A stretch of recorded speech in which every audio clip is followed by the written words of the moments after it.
Hi there, my name's Terry Ayling from the Australian Compassion Council, and it's my privilege to welcome you today to this special broadcast and a new friend of mine from Sydney. His name's Samuel.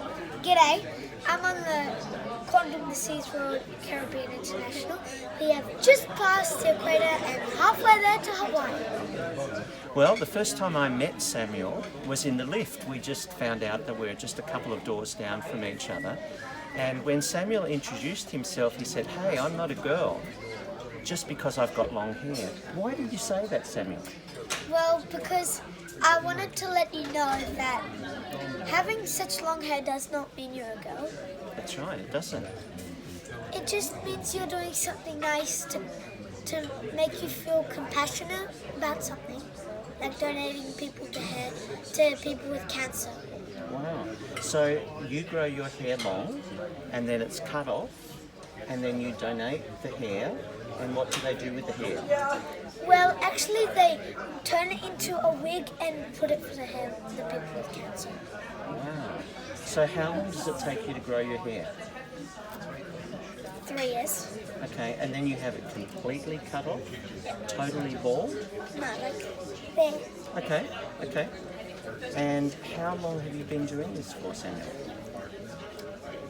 Twice. This Twice. is the second time. This is your second time.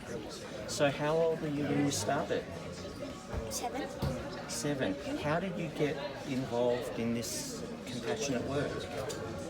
Well, actually, it was my mom's idea. She, since my hair was growing too long, my mom said, "Hey, let's stop keeping this hair growing. Let's let it keep growing and turn it into a wig for people with cancer." Great And idea. I said, "What a great idea." Yeah, absolutely. Good on Mum. So earlier you used the term compassion, and you kind of touched your heart. Yeah. So what does compassion mean for you, Samuel? Compassion means like doing a kind thing for the world in people in need, like suffering. Wow. So when you see Because my grandma died from cancer. Oh, really? Wow. So how did that make you feel? Very sad. And I didn't want any more people to lose their lives. Wow. That's an amazing story. Sometimes when people see people suffering, they think they want to do something about it, but they feel overwhelmed and don't know what to do. But you've helped to remind us that even if we're 6 or 7 or 8, we can do something special that can make a difference. Even the small of us are capable of doing it. Absolutely. Even the small of us are capable of doing it. So this year, one of our themes is wisdom. If I say the word wise, if I said Dad or Mum or Grandma was wise, what would that mean to you? It would mean they would be smart. In this case, it's Dad. Yep. Mum. And it means they know when to make the right choice. The right decision. Do you think only older people can be wise? Yeah. What about you? Do you think kids could be wise? I reckon you've made a pretty wise choice in response to the suffering that you've seen with your grandma and with other people. Samuel, it's really good to have you as a new friend, and thank you for talking to us today about compassion, wisdom, and the things that we can do to make a difference in the world. Good on you, mate. Make a change to the world. Yes! Hello, I'm Allegra Jafar. I'm a school student in grade 11. I'm of the Baha'i tradition and I am an aspiring human rights lawyer. And I'm really happy to be here today. Great to have you with us, Allegra, and it's very clear that you're passionate about things. Something particular that you're passionate about just at the moment? Currently, I'm quite interested and passionate about the voice referendum and getting that through for Parliament, but also just reconciliation as a whole with our First Nations peoples. So perhaps we can talk about how that might be, in this interview about compassion and wisdom. But before we get there, what does compassion mean for you, Allegra? Okay, so compassion for me, I guess it's this feeling of empathy and concern for the suffering and difficulties of other people. Mm-hmm. I think it's associated with kindness and understanding and willingness to support and care others. It's the ability to empathize with people and to really get that deeper connection and the genuine desire to make a difference in someone's life. Mm. So you can hear in your voice that it's not just about feeling with people, but it's actually being an advocate or doing something to alleviate suffering of other people. Yeah. Yeah, exactly. What does your faith tradition say about compassion? So as someone that's grown up with the Baha'i faith, it's very much a religion of unity and oneness Mm, and gaining and helping everyone because we are all one human race. And so compassion in that kind of sense is just, you know, helping everyone, empathizing with everyone, mm, seeing everyone as equals in mm, that sort of way. Yeah. mm. And what about wisdom? We're talking about compassion and deep wisdom. What Yeah. does wisdom mean for you? I think wisdom is often considered as, understanding and insight and facts. But I think that it goes beyond just that factual knowledge. I think it's more involving a discerning judgment. And I think it's also a thoughtful approach to life's challenges and complexities. I think that it's also understanding the world and everyone's worldviews in a different sense and getting that deeper level of understanding on everyone's points of views, not just your own. Mm, mm. So I can hear that both from your tradition and the way you hold space and kind of are an advocate for those that are suffering and change, that this is not just a head thing. It's not just a heart thing. It actually involves some kind of boots on the ground, some action involved. So how Exactly. does a Yeah. young person in year 11 get this kind of wisdom? Where do you draw it from? How do you tap into it? How do you exercise it?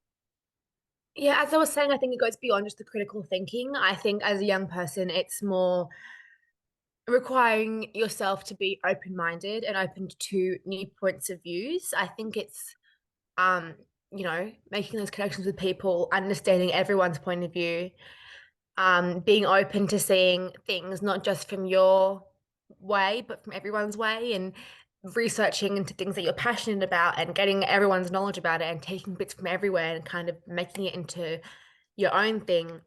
Mm, I think it involves the like sort of cognitive power to see things from a different angles, not just from your own angle, and shifting perspectives on the world. mm. So do you think young people are more willing to kind of create spaces where they can listen and see different points of view? Yeah, I think for the most part, there is that desire to see things from points of views, but I think in the current society we're living in, there can be work that can be done to sort of use that compassion and wisdom together in order to kind of see things from other people's perspectives and not just from Mm, your own, from the way you've grown up, but see how every person in this world is different and how it's important to see things from everyone's point of view. mm, mm. So that compassion kind of opens up that kind of space Exactly. to listen and to hear diverse points of view. Yeah. But what's the difference between a young person acting out with compassion, with wisdom, and a young person that's perhaps just creating a space to hear diversity? Is there some critical application of reflection or wisdom that's the qualitative difference? Yeah, I think that there's a big difference between just listening to people and then using that compassion and wisdom in order to get that deeper level connection and understanding. I think that using compassion with the wisdom together, they go hand in hand. And I think that you can have compassion for someone in order to see their points of views. You can kind of empathize with them, and it helps you to see their points of view, see how they see the world, see how they see the topic you're talking about. Yeah.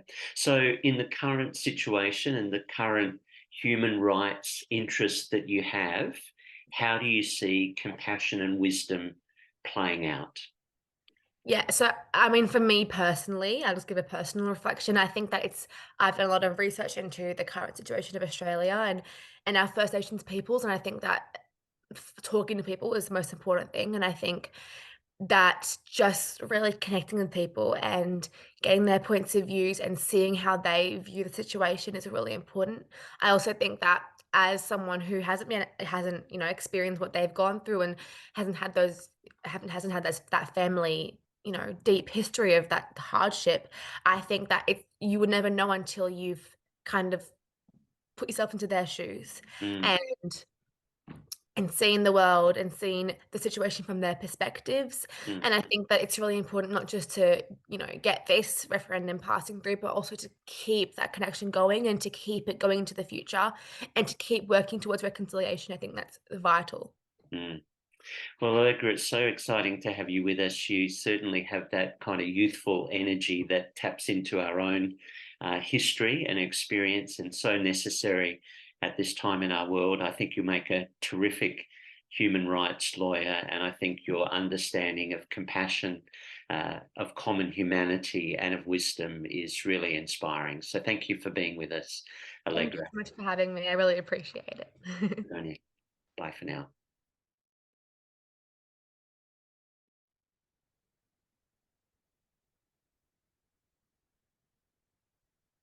Hello, everyone. I am Esteban Monti. I came to Australia around 5 years ago. I am 48 years old.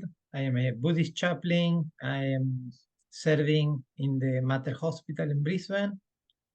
And as well, I am volunteering in the Army Reserves as a Buddhist chaplain.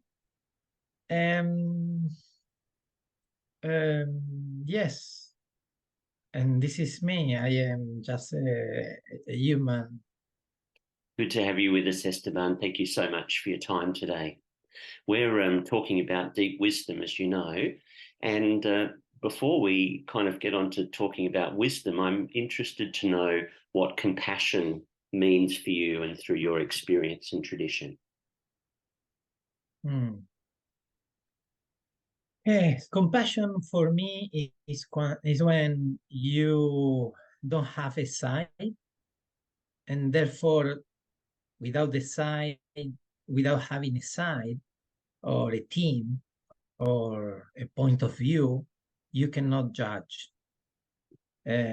Obviously, it's a process. It's not something. It's not just feeling sorry for someone, but we can start feeling sympathy for someone, and then through listening deeply, we can start walking in that person's shoes and feel empathy.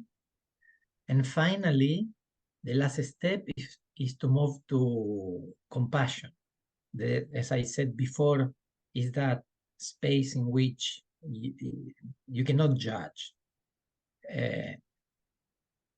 But if you stay in empathy, you can judge even without noticing the person, the hurt, that one that you are listening at. So, as we think about deep wisdom as it relates to compassion and how we might share that, what does wisdom look like for you and from your tradition? For me, wisdom is awareness. You cannot have wisdom if you're not aware of your body, your reactions, when you speak. If you don't know what are you saying, what are you thinking, and therefore, for me, compassion is a deep understanding of yourself.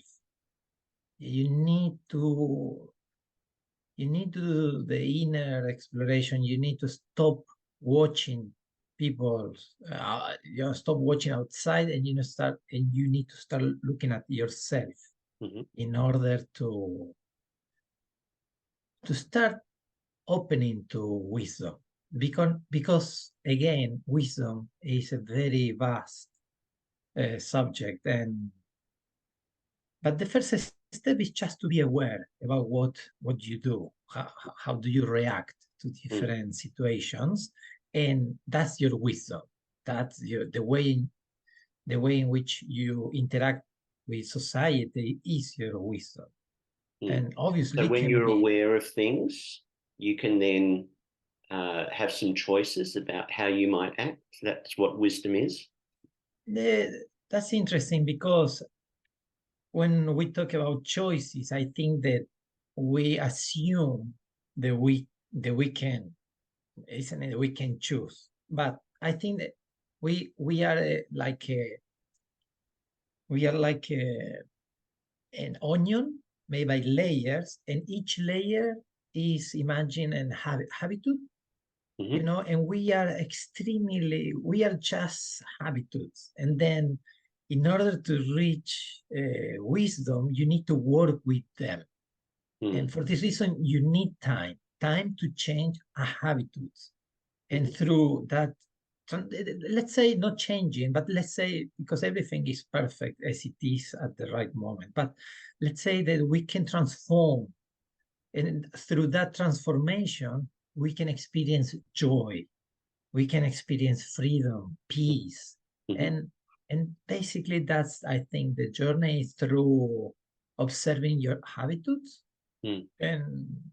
and try to move to the fact that you think they are choosing, but it's more like your habits. They are like popping up, and then you can choose in looking at your habits, but it's not the proper. I think we are not that free. That's right. That will be So where does that wisdom come from, do you think? That wisdom come from suffering. That Yes. wisdom come from personal struggles and experiences. It could be as well joyful experiences, not always struggles, but through the human experience.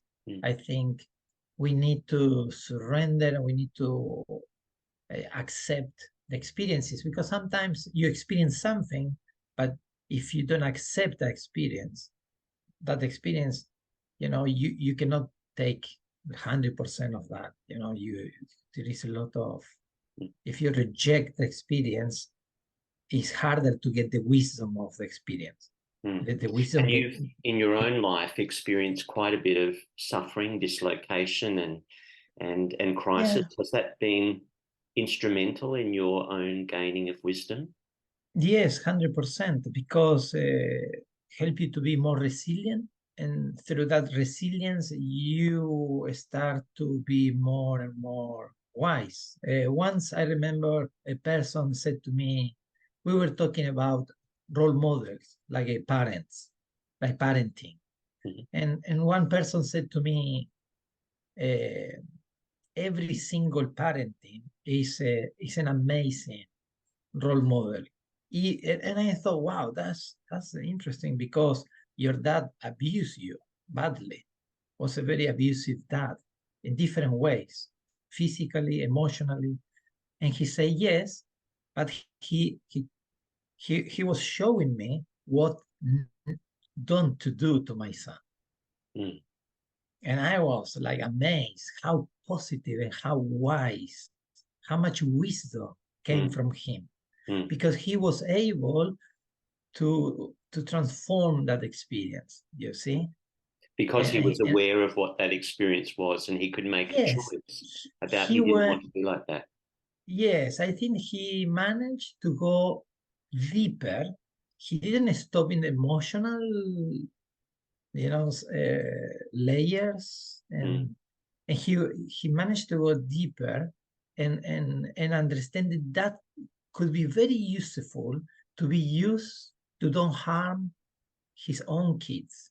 Yeah, I think that was an amazing example of how we can transform, because experience itself is coming, can hurt, but then it's up to us what to do with that experience. And I think a lot of trauma can come even from there. So it's about a mindful awareness in the midst of our experience and our suffering, or the suffering of others, to kind of pay attention to what's happening, and then make some choices, Yeah, which are, making some choices about how we might act, like in the example that you gave of the father and the parenting. exactly. It's like you don't cut the experience short. No. You allow the experience, you open to the experience, and you try to go deeper as possible. And if you are feeling that is overwhelming, you can move away, and then come back to the experience and take it like, little by little. You don't need to go all together at once, but you need to keep working with that experience until it can be transformed. Wow. Yeah. Esteban, that's great wisdom. We really appreciate you sharing how compassion with wisdom can be explained and experienced in a variety of ways. Thank you so much for being with us today and contributing to this conversation on deep wisdom. We really appreciate it. Thank you for this opportunity. Thank you, Terry.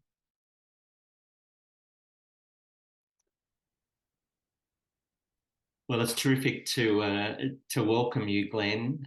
Glenn Barry is a local man with many skills, and we're delighted to have you sharing with us about compassion and deep wisdom today, Glenn. Perhaps you could tell us a little bit about the scope of things that you do, because you're a very interesting guy. Thanks, Terry. It's much appreciated to be able to share lived experiences. So yeah, Glenn Barry's my name. I'm my mum's side, she's Gomeroi, which is First Nation freshwater people from the Great Dividing Range, about 5 hours inland of the Gold Coast, east coast of Australia. And my dad, he's Irish. So as my name is Glenn, it means the valley. So I can see things from both sides. Wow. And there's no pun missed on that. These memes that people have, I have my original meme and what it means. And so I'm always looking at things in separation from its original and seeing the binary, but also seeing the connections, similarities and differences I like to speak about. Does that mean you feel a little bit sort of schizophrenic at times, or do you feel you can notice those two voices within you? Yeah, I prefer the second version. I think from a First Nation point of view, the medical model hasn't really done us any favours, or the medical model from the headspace only. In First Nation, in Gomeroi, my mum's language, ancestral language, we have a word that says "gi dui," and "gi" is heart and "dui" is soul. So we always say even our names, the Gomeroi name, the East Coast Australia names in language, they translate into English as the people who say no. And so I didn't understand that for many years, but what I've come to understand now is with Gi Dui, the answers are inside us. Yes. You just got to ask the right question. Yeah. So we're going to come to talking about wisdom pretty soon, but you might tell us a little bit more, not only about who you are, but the kind of work that you're involved in, because when we think about deep wisdom, it comes from that range of lived experience. A quick snapshot is I spent 15 years as a chef.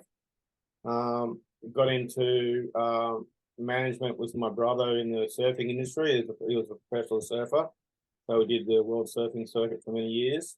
And then I got into a situation where I had a back injury and I couldn't work in the kitchen anymore. So I retrained myself and I started doing literacy and numeracy, teaching TESOL, teaching English as a second language.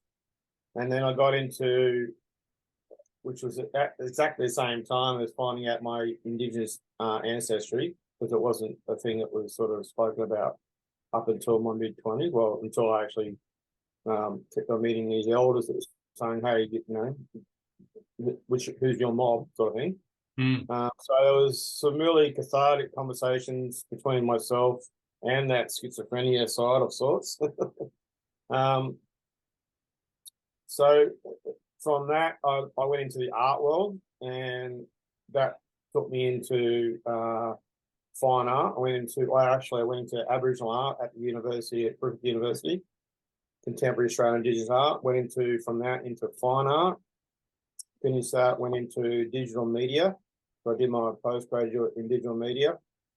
And at the moment, I'm doing my PhD in looking at spiritual well-being and healing of First Nation music from an Indigenous perspective. So really an internal perspective of what it means to capture these experiences and to give my reflection, and the reciprocity and the goodwill that's in First Nation people, hopefully giving that a voice that is not talking from the outside in, but from the inside out.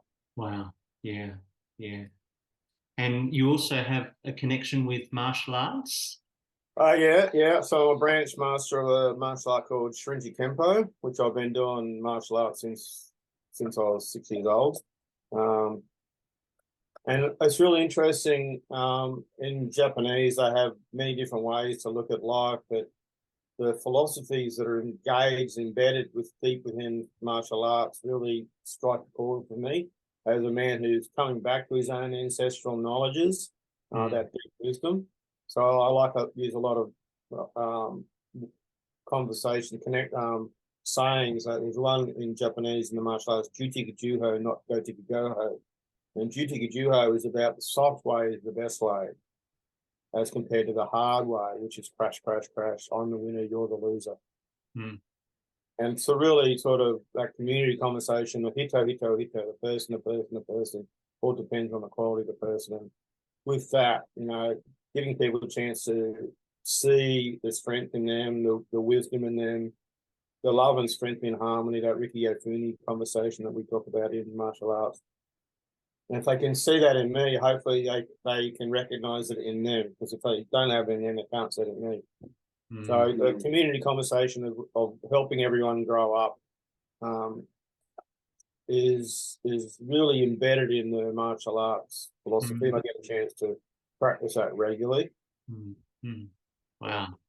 Yeah, I didn't kind of mean, when I talked about schizophrenic, I didn't mean it's a kind of a medical assessment. It was just all these different facets of who we are. And you have a really interesting mix of connections to land and country and ancestry and music and art. And it's wonderful. So drawing from that, vast experience, what does, when I say the word compassion, what does compassion mean to you from those roots? It brings up many different things of where I'm at as a person who is very sensitive as a healer.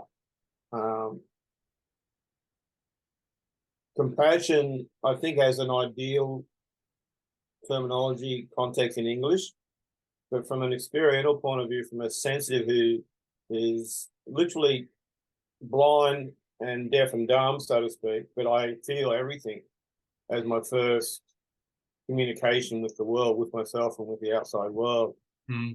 Compassion has had a two-edged sword for me. So I used to think having sympathy for myself and for others was the way forward.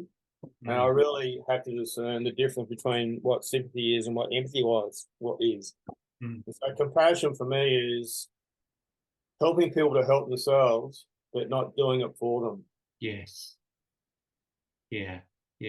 It's different, when you have skills in healing and that sort of thing. Often our sense is, as you said before, the medical model that we're the healer and you're the person that needs to be healed. So it's a kind of a top-down thing, whereas your model of healing and your understanding is that we facilitate the healing that comes from within. Yeah. The healthy doctor is a doctor that looks at the patients and doesn't become the patient. Yeah, that's right. So how do you navigate that space where you recognize things in the patient or the other, if you like, without getting kind of emotionally hooked, but without kind of pulling back so far that you're disconnected from them? It's a really good question, and it's an ongoing thing. It's like anything that I use, every tool in the toolbox, if I don't use it, it gets rusty, or I forget how to use it. So my go-to is touching base with my Gee Dewey. What Yeah. is the message from my heart and from my soul? Mm. That gives me hints and insights. It can't do it for me. We have to work together. Mm. Collaboration. It's like handshaking somebody or hugging somebody, or like this conversation. We're interacting and we're becoming one energy of sorts. You're on that side of the computer, I'm on this side of the computer, but together we are finding the connection. Mm. So discernment is an ongoing thing, and sometimes in confusing worlds, that discernment can get rattled. So when I find, for me, like as a didgeridoo player, the lesson that I have with that is I can't play the next breath. I can only be in that breath.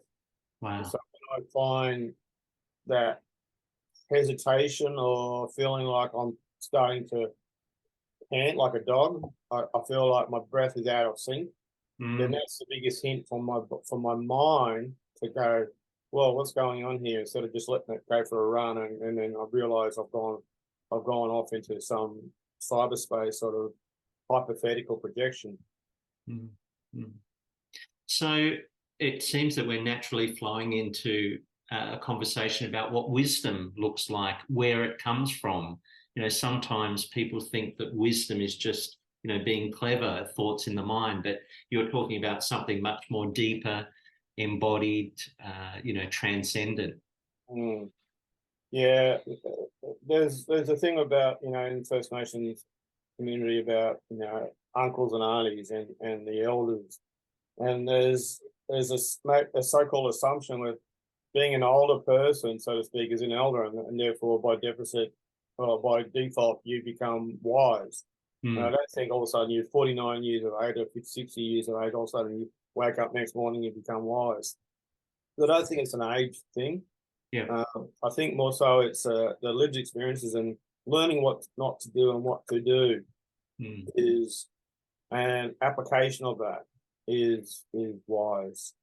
So wisdom comes in many ways, but for me the biggest thing I can find about wisdom is it needs to be sustainable, and that means a win-win for all situations, not just win for me. You know, I'm trying to take from somebody else, detriment of them and the benefit of me.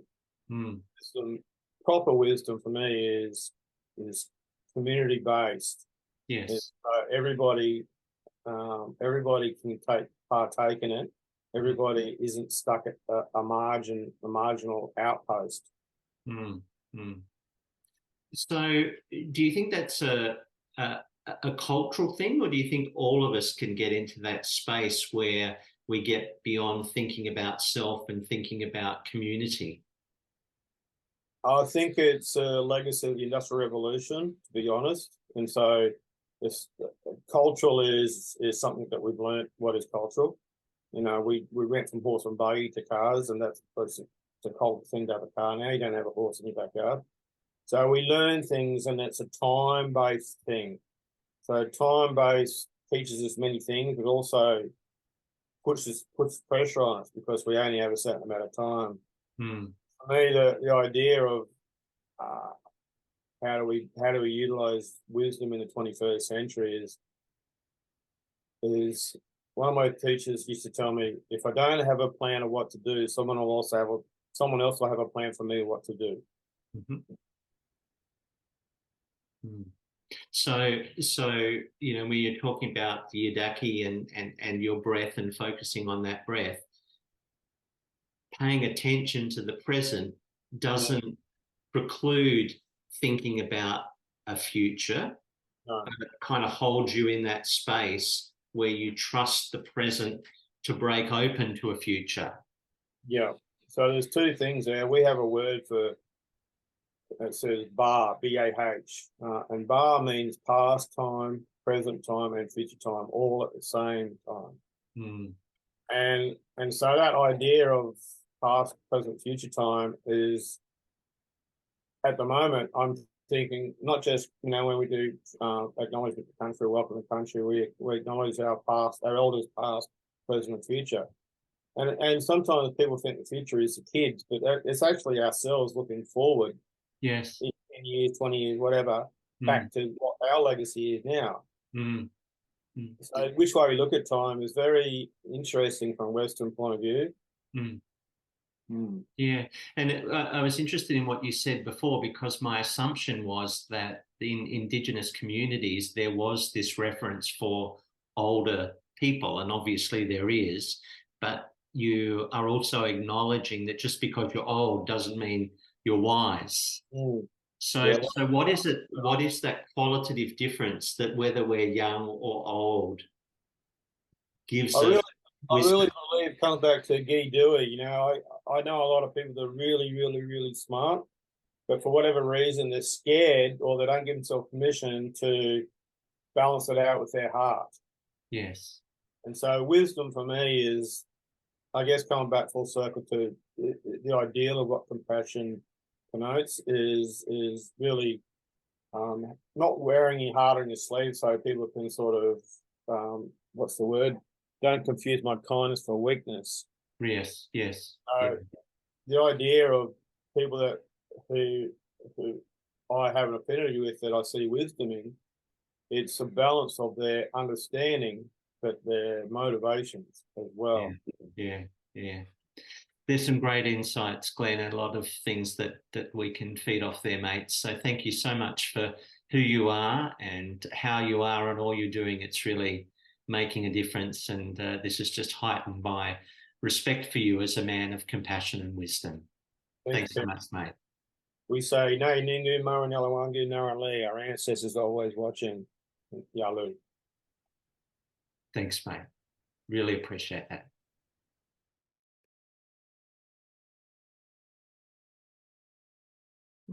Okay, I got it. Okay, hi Terry.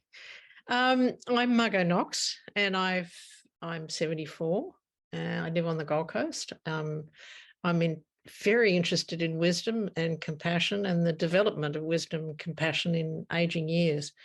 I've done a lot of facilitation with people who are around my age for that to actually occur. And yeah, I think, Terry, you came with me when I did a TED talk as the resident older person, which is Here you are again. Which is always fun. Yeah. And I think the thing about, for me, the thing about getting older is its bonus, and its huge bonus is wisdom. And of course, it doesn't just happen because you happen to have a few wrinkles and grey hair. You've got to put some work into it. You've got to actually ask those really pertinent and deep questions about yourself and who are you, and you've got to understand your own background and your own trauma and all of that sort of stuff, and know that there's a lot more going on than your small thing that goes around and around in your head. And I think that one of the things that's always stood me in good stead is that idea of grounded spirituality, that and actually knowing who I am, you know, like there's a part of me that I actually know who I am. All the other stuff that sort of surrounds me as a human being is a delight to know more about as I get older. And I go, oh, right, okay, that came in when I was that age, and that happened then, and I made a mistake then. And you have to do a lot of forgiveness work of yourself and compassion. And one of the things about aging is that if you don't have proper compassion for yourself and the places you've been and the things that you've done, then you hang on to that. You can hang on to that stuff as you age. And because, yeah, you've probably seen some people who are older who are bent over and having a really hard time.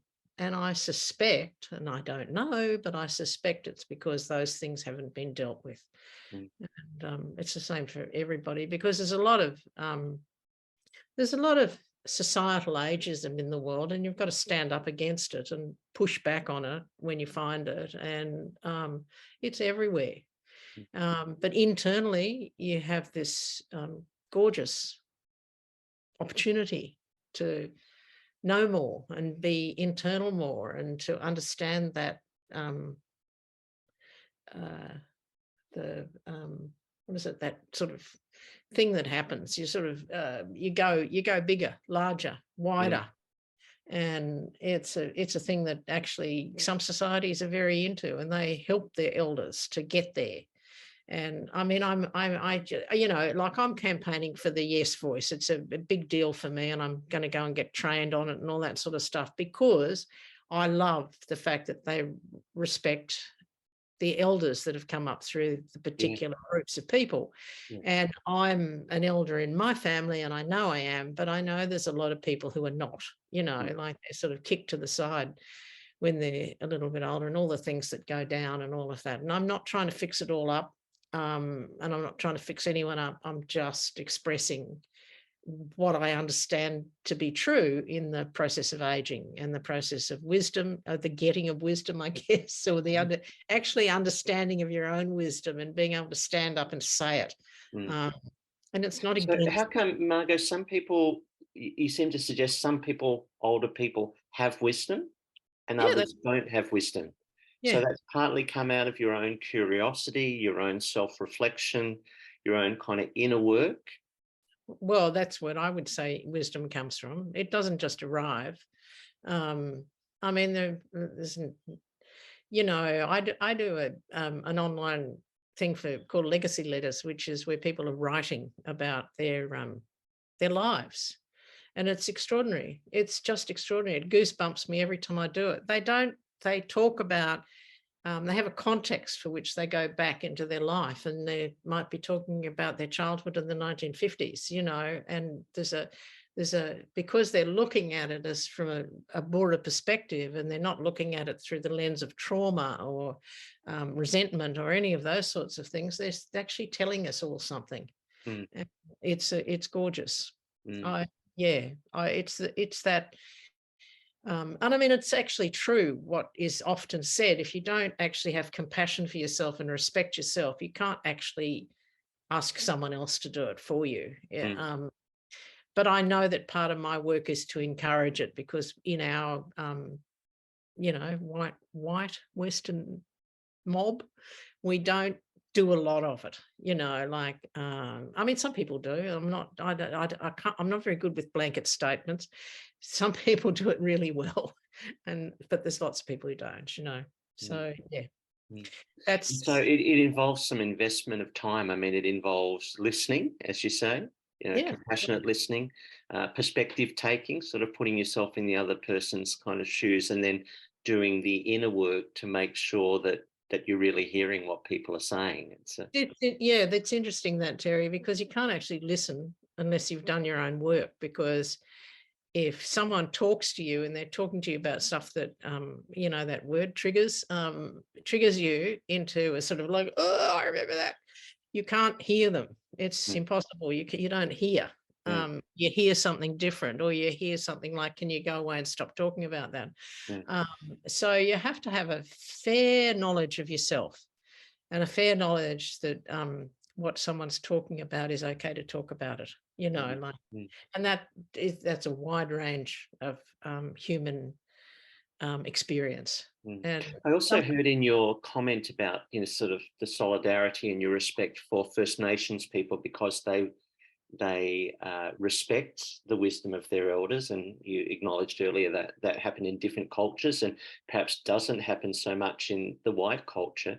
Do you think that some of the reaction to the current debate around the voice is because we as a society aren't prepared to sit and listen and to take perspective? Totally, Marcel. Totally, totally true. It's amazing. It really is, and it's also the other. You know, it's a continual othering, and not. You know, like I took my dad when he was in his 80s to see this movie called 10 Canoes. So if you ever catch it, go and see it. It's great. And when we came out, I mean, he's a grazier from North Queensland. He spent time up there, and he had Indigenous people working on the property, probably for no money. And he said, I didn't know they had a culture. Like, and that epitomizes, I know it's awful, isn't it? He epitomizes, that epitomizes him, that generation, and a lot of generations after him, that they don't understand what culture is outside their suburb, or they're happy to go to Fiji or Bali on a trip, but don't tell me about your culture. I don't mind taking a few photographs of how pretty it is, but I don't want to know what it is, you know, like I don't want it to upset me. I don't know, and I think it's evolved with our Indigenous people over many, many years of sort of dislike. And I think, you know, I was listening to someone the other day that I really do respect, and they said, we're the most disliked people on earth. And I went, oh, that must be hard. That must be really hard. And I went, oh, man, you know, that's what we do. And we get this sort of stuff in our heads as a community and as a race, and we perpetuate it over and over. And you can't get past that until you ask some questions about it of yourself.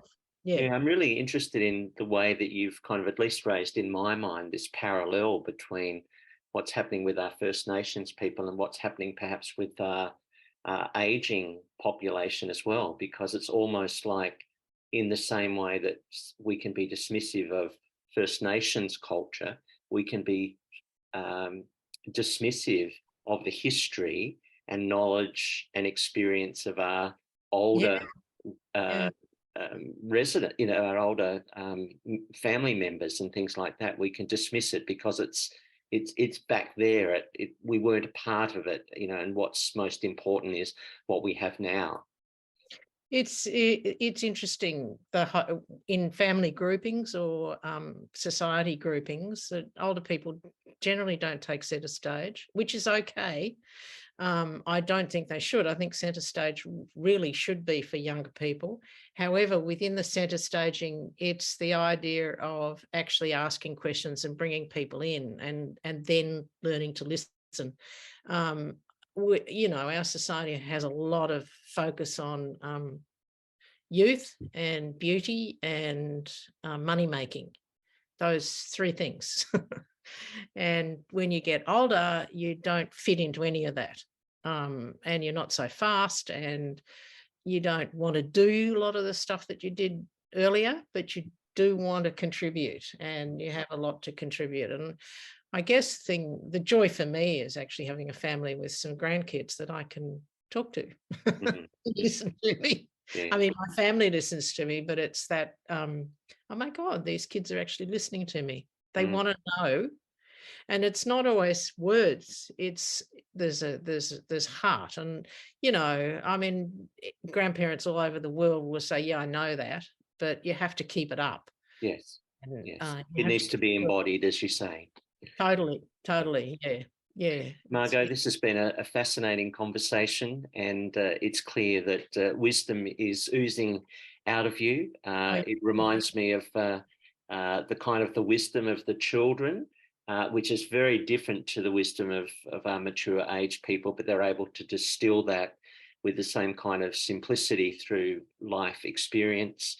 The passion of some of our young people, which you see should have that centre stage, and thinking about Allegra's conversation with us earlier, the inner reflective work that Esteban reminded us, the deep spirituality of our First Nations people that Glenn spoke of, and the call for us to listen to one another, to take the other's perspective, and to do the work of arising at this wisdom. Thank you so much, Margo, for being with us today. Very lovely. Thank you. Talk to you later. Okay, bye, dear. Bye for now.